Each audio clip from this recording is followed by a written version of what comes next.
What's up, everybody? It's the one and only ClutchGoneShoot, and we are back with another Division 2 video. Now, in today's video, I'm going to go show you guys my AR spotter build. I like this build a lot. It does a lot of damage. It takes quite a bit of damage as long as you know how to use it right. But the build hits like a Mack truck. Now, if you've seen my clips before this, obviously, you can see that it just shreds everybody. Anybody in your way, it does a lot of damage. I love it. I hope you guys like it. Now, let's get into the build. Now, I'm running Technician. If you don't know why I'm running Technician, is because you need this to use the Link laser pointer. That is the only reason. Now, we are also using the Kingbreaker. The Kingbreaker makes this build even better. I tried it with the Carbine 7, Police M4. I also tried it even with the FAMAS. But if you use the FAMAS, you have to use the mask. So I like the Kingbreaker better. That's why I'm using it. Now we have assault rifle damage, health damage, 10% targets out of cover. And then for our skills and obviously our talents is perfect flatline. Amplifies weapon damage by 20% to pulse enemies.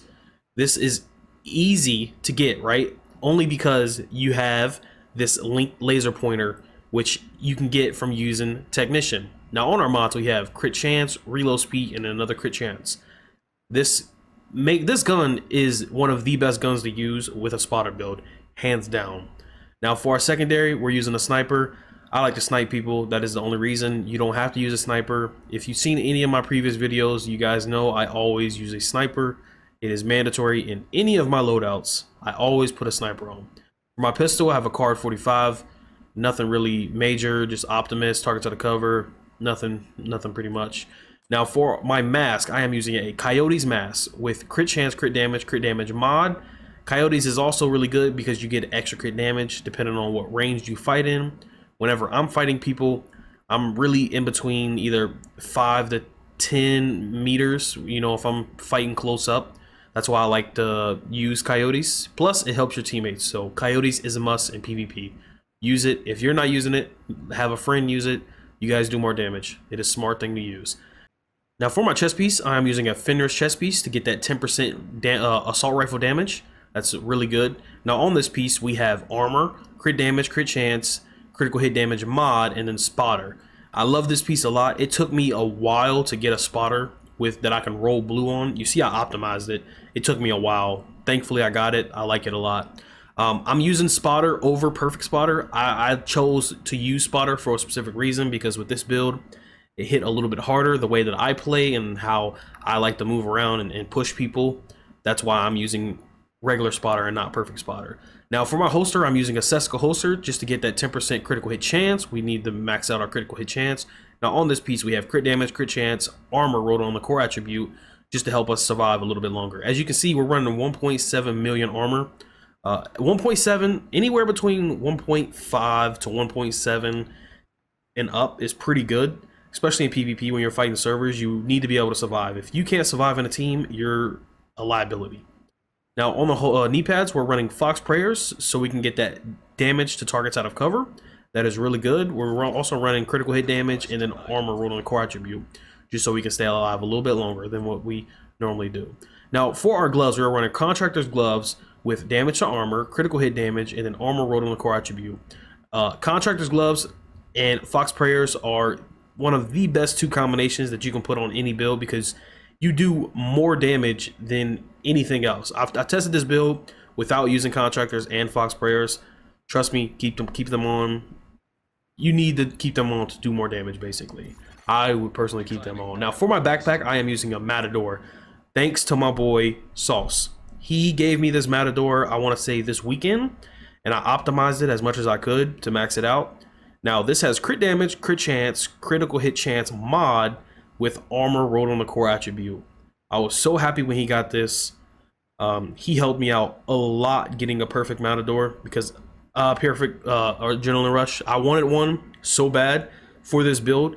Now I stopped using Vigilance a while ago. Vigilance is no good in PvP.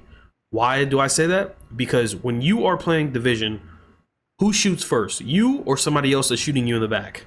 The second guy that's shooting you in the back. So put on Adrenaline Rush so you know when somebody's behind you, somebody's shooting you in the back. I'm telling you guys, it will help you survive a lot. I hands down believe Adrenaline Rush is better than Vigilance every time. Why? It's just you just survive way longer. You get more armor. Obviously, somebody using Vigilance and sitting in the back is going to shred you. But if you're fighting them up close and you have Adrenaline Rush procced plus Spotter and Flatline, you're going to melt them instantly. That is just my combination I like to use. I like to use Perfect Flatline, Spotter, and Adrenaline Rush. That is my trio. I love it. I stand by it no matter what. Now, on my skills, I'm using a decoy. Now, only reason I'm using the decoy is because I want to confuse people, especially if you're fighting against servers. You need something to kind of throw these guys off, because a lot of people in this game are rogue police, so you need to confuse them. Also running a booster hive. Why? Because people in this game love bleed. I love bleed, don't get me wrong, but everybody loves to use bleed and teabag, so you need a booster hive to try to help you survive a little bit longer. This also helps against skill builds. If somebody's running around with a fire sticky, put this on the ground, save you and your teammates pain. This is another really good thing to use. You can also use EMP sticky, whichever you feel comfortable with, you use. Now I'm going to go to my stats. So for my stats, I have 60 crit chance, 141 crit damage. Now my crit damage is a little low for a DPS build, but you can change that out for a Grupo backpack. I wouldn't. I'm telling you, I would try this out first to see if you guys like this build first, and if you don't, change it to where you like it and how what comforts you basically. Again, let me go to my stats. Headshot damage is at 75%. Damage to armor is at 8%. Health damage is at 21. Now, you guys can just see it does a lot of damage. Assault rifle damage is at 40%. All weapon damage is at 33. That is 73% weapon damage from just two things. Obviously, we also are getting Perfect Flatline, which gives you another 20%, and then Spotter gives you amplified damage. So this build hits like a Mack truck. If you watch my clips in the previous section of this video, you can see that it will instantly shred anybody, even if you get shot in the back. Now, when I was getting gameplay for you guys, I got shot in the back plenty of times. I didn't want to post it because I had to strafe to actually kill them. Once you get shot in the back, it's kind of hard for you to just turn around and instantly melt people.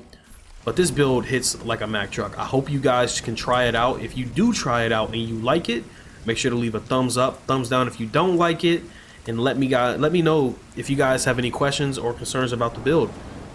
I hope you guys liked the video, and I will catch you guys in the next one. Peace out.